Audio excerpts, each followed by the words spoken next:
पहला है national AIDS control programme.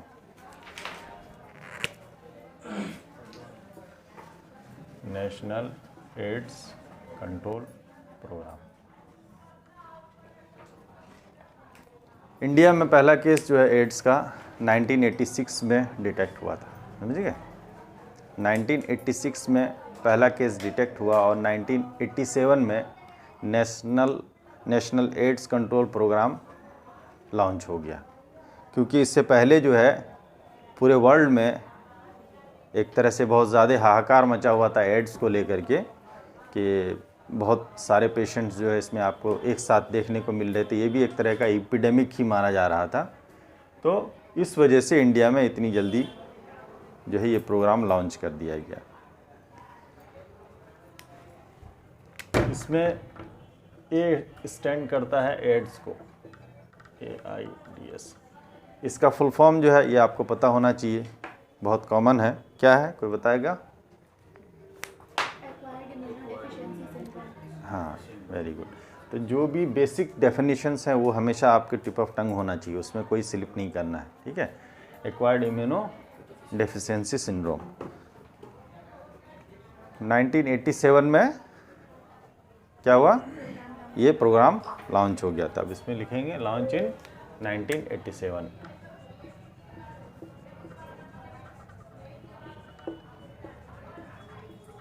पहला केस आपको 86 में मिला था, ठीक है। अब इसमें क्वेश्चंस मेनली प्रोग्राम से लेकर के एक तो ये पूछते हैं, दूसरा ये पूछता है कि हाईएस्ट प्रिवेलेंस कहाँ पे है या highest number of AIDS case कहाँ पे है। तो ये हर साल डाटा चेंज होता है, समझिए। अभी जैसे पिछले 2019 का जो डाटा है उससे पहले जो ये कहा जाता था हाईएस्ट केस जो है वो तमिलनाडु में है, लेकिन अभी रिसेंट में महाराष्ट्र है।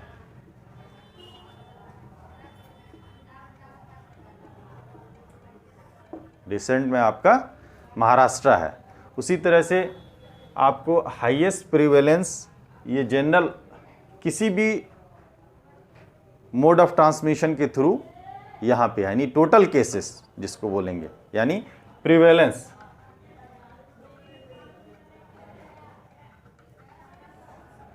और अगर सिर्फ क्या कहते हैं इंजेक्टेबल ड्रग से जो हो रहा है, यानी सबसे ज़्यादा अगर कहीं पे किसी भी स्टेट में इंजेक्टेबल ड्रग से हो रहा है, क्योंकि ये भी एक बहुत बड़ा सोर्स है।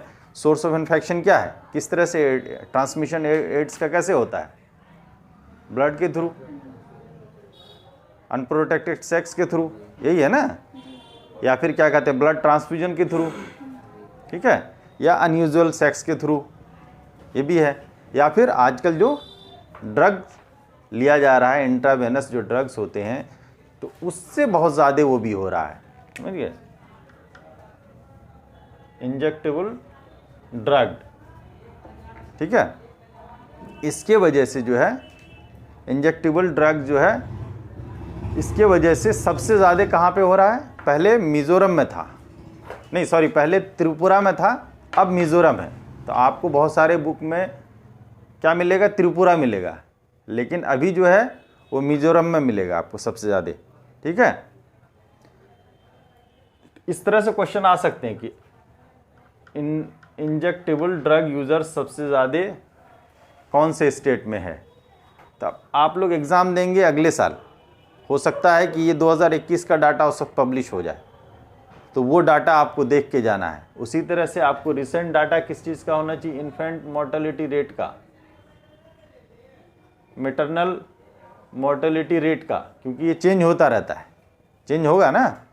हमने कुछ और लिखाया है, एक साल बाद हो सकता है कुछ और हो जाए, तो उसमें कंफ्यूज मत कीजिएगा। ये रिसेंट कुछ चीज़ें हैं जो रिसेंट वाले डाटा आपको देख के जाना पड़ेगा। अगर उस वक्त तक पब्लिश हो गया है तो, नहीं पब्लिश हो गया है तो कोई बात नहीं है। तो इसमें 2-3 तरह से क्वेश्चन यही बनते हैं कि सबसे ज़्यादा नंबर ऑफ केस कहाँ पे है, या प्रिवेलेंस सबसे ज़्यादा कहाँ पे है? महाराष्ट्र में है, पहले तमिलनाडु था। और इंजेक्टेबल ड्रग यूज़र्स सबसे ज़्यादा कहाँ पे हैं? तो पहले किस में था? त्रिपुरा में था, अब जो है मिज़ोरम में है, ठीक है। अब ये है कि इसमें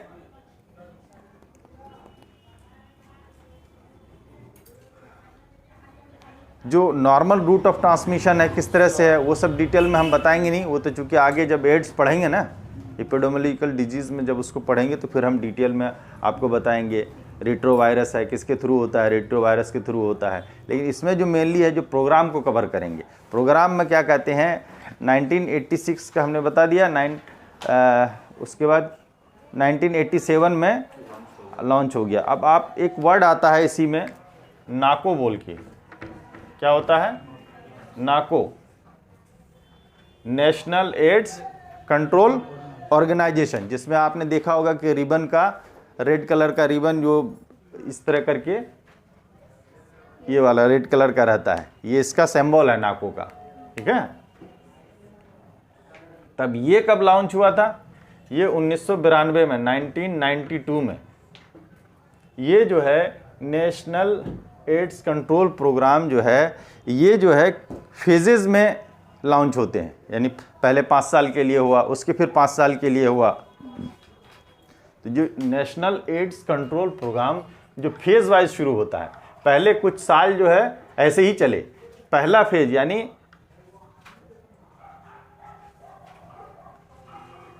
इस तरह से लिखेंगे, नेशनल एड्स कंट्रोल प्रोग्राम का पहला फेज जो है वो 1992 में ही शुरू हुआ था, 1992 में।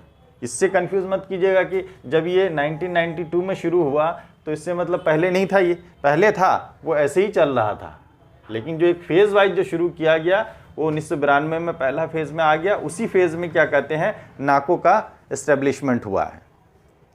अब जितने भी एड्स के प्रोग्राम होंगे, सब कुछ होंगे, वो सब नाको के अंडर में जाएगा, समझे ना। यानी गवर्नमेंट ऑफ इंडिया ने एक अलग डिवीजन निकाल दिया नाको का, अब एड्स से रिलेटेड चीज़ें जो है अब वो करेगी। अब क्या हो रहा है कि रिसेंटली अभी ऐसा देखा जा रहा है कि जनरली एड्स पेशेंट जो है ट्यूबरकुलोसिस बहुत ज़्यादा हो रहा है, उसको एड्स पेशेंट को ट्यूबरकुलोसिस होने की पॉसिबिलिटी बहुत ज़्यादा है, समझ गए। तो इस वजह से अब क्या कर रहा है कि इसको RNTCP से कोलैबोरेट करके काम कर रहे हैं, यानी नाको वाले जो हैं, ये नाको वाले किससे कोलैबोरेट कर रहे हैं, RNTCP। अभी ये प्रोग्राम भी पढ़ाएंगे, revise national tuberculosis control programme. तो ऐसे भी क्वेश्चन में पूछा जा सकता है कि नाको वाले किसके टच में है या कौन से प्रोग्राम के साथ मिल करके अपना काम कर रहे हैं, लेप्रोसी है या फलेरिया है या फिर क्या कहते हैं ट्यूबरकुलोसिस है या फिर डायबिटीज़ है। तो इससे कंफ्यूज मत होइएगा, आंसर होगा RNTCP। तो अभी जो मेनली जो नेशनल एड्स कंट्रोल प्रोग्राम चल रहा है, ये 4th फेज वाला चल रहा है, ठीक है। ये 2012 में शुरू हुआ है, 5 साल के लिए, अभी वही चल रहा है, समझ गए। तो इसमें क्या है कि जो हाई रिस्क ग्रुप हैं, यानी कंट्रोल प्रोग्राम में क्या करना है, कंट्रोल ही तो करना है, कंट्रोल करना है, और जो एक्चुअल में इन्फेक्टेड है उसको ट्रीटमेंट भी देना है, वो भी कंट्रोल का ही पार्ट है। कंट्रोल से मतलब ये नहीं है कि सिर्फ न्यू केस नहीं हो, कंट्रोल से मतलब ये है कि बेसिक जो है आपका जो मेन जो है फंक्शन होगा वो ये इस चीज़ पे होगा कि नए केस और ना आए, लेकिन ऑलरेडी जो पुराने केस हैं उसको भी आपको ऑब्जर्वेशन में रखना है और उसको भी आपको ट्रीटमेंट देना है। तो इसी वजह से उसका भी एक विंग होता है, समझ गए। तो उसमें जो ट्रीटमेंट वाला जो होता है ART बोलते हैं ना, उसको क्या फुल फॉर्म है, जिसमें दवा देते हैं, बताइए। ये होता है एंटी रिट्रोवायरल ट्रीटमेंट, ये होता है ना, ये देते हैं ना ART।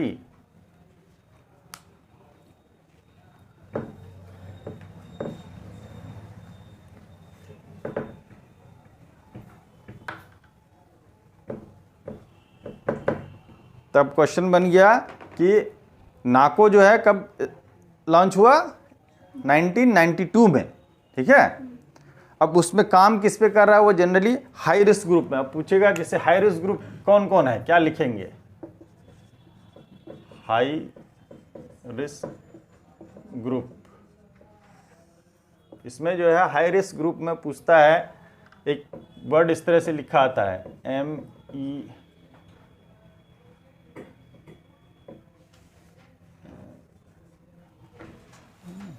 MSM।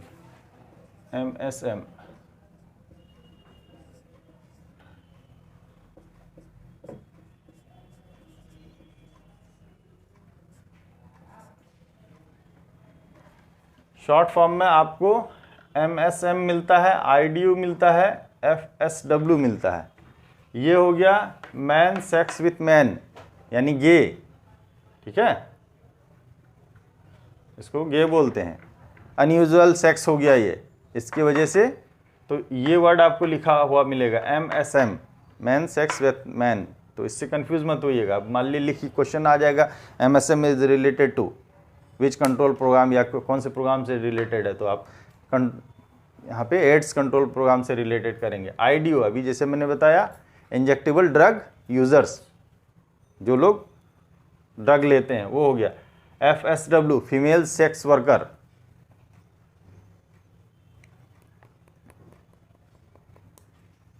उसी तरह से और क्या हो सकता है STD, भाई ऑलरेडी कोई सेक्सुअली ट्रांसमिटेड डिजीज में मुब्तला है तो उसके भी चांसेस बढ़ जाते हैं एड्स होने के। सिफिलिस हो गया, गोनोरिया हो गया, इस सब पेशेंट को, यानी ये हाई रिस्क ग्रुप में आएंगे। आपको इनका सर्विलेंस तो इनको ऑब्जर्वेशन पे तो रखना ही रखना है, इनका सर्विलेंस करना ही करना है। साथ में और कौन होगा हाई रिस्क ग्रुप में बताइए? ट्रक ड्राइवर्स होंगे, ज़्यादातर ट्रक ड्राइवर्स जो होते हैं हाई रिस्क ग्रुप में आते हैं। और कौन हो सकता है? माइग्रेंट लेबर हो सकता है। मॉब में लोग काम करने जाते हैं बाहर, छोटे से इसमें रहते हैं, तो उसकी भी वजह से ये फैलता है, समझ रहे हैं ना? तो हाई रिस्क ग्रुप में आपका ये सब आएगा। अगर पूछ लेगा कि हाई रिस्क ग्रुप में कौन कौन आता है तो ये आप दे सकते हैं। ये बहुत इजी क्वेश्चन है, इतनी इजी आते नहीं है, लेकिन अगर आ गया तो मिस नहीं होना चाहिए, कहने का मतलब ये, ठीक है। अब आ जाइए, और एक हो सकता है, और एक छूट गया, बहुत अच्छा इंपॉर्टेंट पॉइंट है, बताइए कोई और होगा हाई रिस्क ग्रुप में? ट्रांसजेंडर, ये तो सबसे बड़ा, ये भी बहुत बड़ा फैक्टर है। हिजड़ा, ये भी एक हाई रिस्क ग्रुप में आता है। अभी रिसेंटली और इमर्जिंग हो रहा है स्ट्रीट चिल्ड्रेन, गली के बच्चे, ये बहुत ज़्यादा क्या कहते हैं हाई रिस्क ग्रुप में आ रहे हैं। अच्छा, अब STD प्रोग्राम बहुत पहले से 1946 से ही चल रहा है इंडिया में, तो उसमें पूरी जो लिस्ट है STD की उस पर सारा काम कर रहा है। लेकिन यहाँ पे अभी जो STD वाला ये कर रहे हैं तो जनरली एड्स के लिए कर रहे हैं, ठीक है। अब इसमें एक वर्ड आता है आपका, एक तो आ गया क्या कहते हैं एंटी रिट्रोवायरल ट्रीटमेंट, जो बीमार है उसको आपको ट्रीटमेंट देना ही देना है। तो कहाँ से मिलेगा? हर एक PSC CSC मेडिकल कॉलेज में सेंटर्स बनाए गए हैं, तो उसको क्या बोलते हैं? Anti retroviral treatment. ये पूछ सकता है ART, अब मान ली दे देगा ATT is related to, ART is related to, या एड्स से रिलेटेड कौन सा ट्रीटमेंट रेजिम है, दे दिया ATT, दे दिया ART, तो कौन सा लगाएंगे? ART होगा। ATT का मतलब हो गया एंटी ट्यूबरकुलर ट्रीटमेंट, ठीक है। उसी तरह से आता है कई सारे ट्रीटमेंट्स रेजिम्स हैं, तो ये याद रहना चाहिए आपको। अब एक आता है integrated counselling and testing centre, ICTC,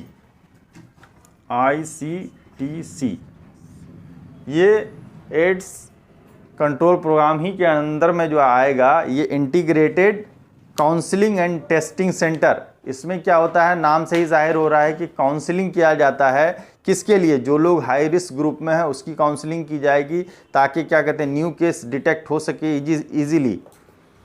तो ये कहाँ पे होंगे? सारे मेडिकल कॉलेज में होंगे, और CSC लेवल में होते हैं ये, एटलीस्ट CSC लेवल तक मिलना ज़रूरी है।